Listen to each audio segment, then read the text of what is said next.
मुल्क के बड़े शहरों में ट्रैफिक जैम, बढ़ती हुई आबादी, महंगा ईंधन और माहौलियाती आलूदगी ऐसे मसाइल हैं जो हर गुजरते दिन के साथ मजीद संगीन होते चले जा रहे हैं। शहरी जिंदगी की रफ्तार तेज़ हो रही है, लेकिन सफरी सहूलियात इस रफ्तार का साथ देती दिखाई नहीं देती।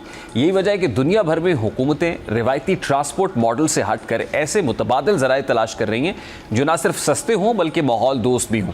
पाकिस्तान में भी अब शहरी नकलो हमल के शोबे में एक नई सोच उभरती दिखाई दे रही है, जिसकी ताज़ा मिसाल पंजाब हुकूमत का लाहौर में किराए की ई-बाइक्स मुतारिफ कराने का फैसला है।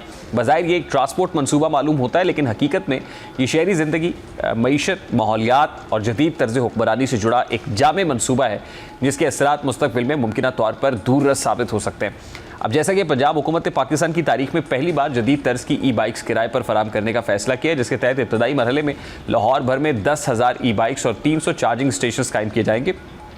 इस मनसूबे का बुनियादी मकसद शहरियों को अहम रिहायशी और कमर्शियल इलाकों से करीबी पब्लिक ट्रांसपोर्ट स्टेशन तक आसान, तेज़ और कम लागत सफरी सहूलत फराहम करना है।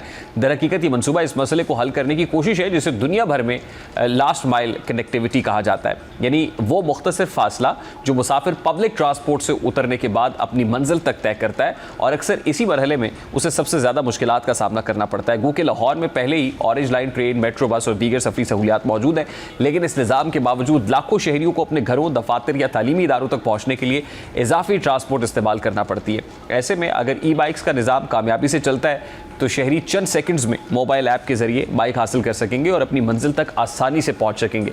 इससे ना सिर्फ सफ़र का वक्त कम होगा बल्कि पब्लिक ट्रांसपोर्ट के इस्तेमाल की हौसला अफजाई भी होगी।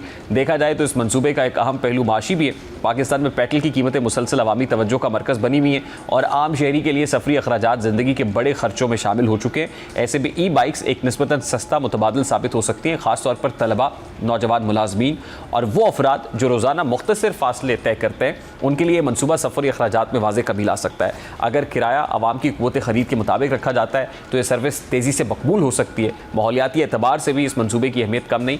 लाहौर कई बरसों से फ़ज़ाई आलूदगी और स्मॉग के मसाइल का शिकार है। गाड़ियों और मोटरसाइकिल से खारिज होने वाला धुआं फ़ज़ाई आलूदगी में नुमाया किरदार अदा कर रहा है। ऐसे में हुकूमत का यह दावा है कि 10,000 ई बाइक्स के इस्तेमाल से सालाना हज़ारों टन कार्बन अखराज में कमी आएगी। अगर ऐसा होता है तो ये मनसूबा न सिर्फ शहरियों को बेहतर सफरी सहूलियात देगा बल्कि माहौल के तहफ़्फ़ुज़ में भी अहम किरदार अदा करेगा। दुनिया के कई तरक्की याफ्ता शहरों ने इलेक्ट्रिक मोबिलिटी को फ़रोग़ देकर आलूदगी और ईंधन के इस्तेमाल में नुमाया कमी हासिल की है और लाहौर भी इसी समत में कदम बढ़ाता दिखाई देता है। लेकिन किसी भी मनसूबे की कामयाबी सिर्फ उसके ऐलान से नहीं बल्कि उसके मौसम से मशरूत होती है। 300 चार्जिंग स्टेशन का क़याम एक मस्बत पेशरफ ज़रूर है, लेकिन उनकी मुनासिब जगहों पर तनसीब, बाइक्स की मुसलसल देखभाल, सिक्योरिटी, चोरी से तहफ़्फ़ुज़ और बिला तात्तुल चार्जिंग सिस्टम अवामिल हैं जो मनसूबे की कामयाबी या नाकामी का फ़ैसला करेंगे।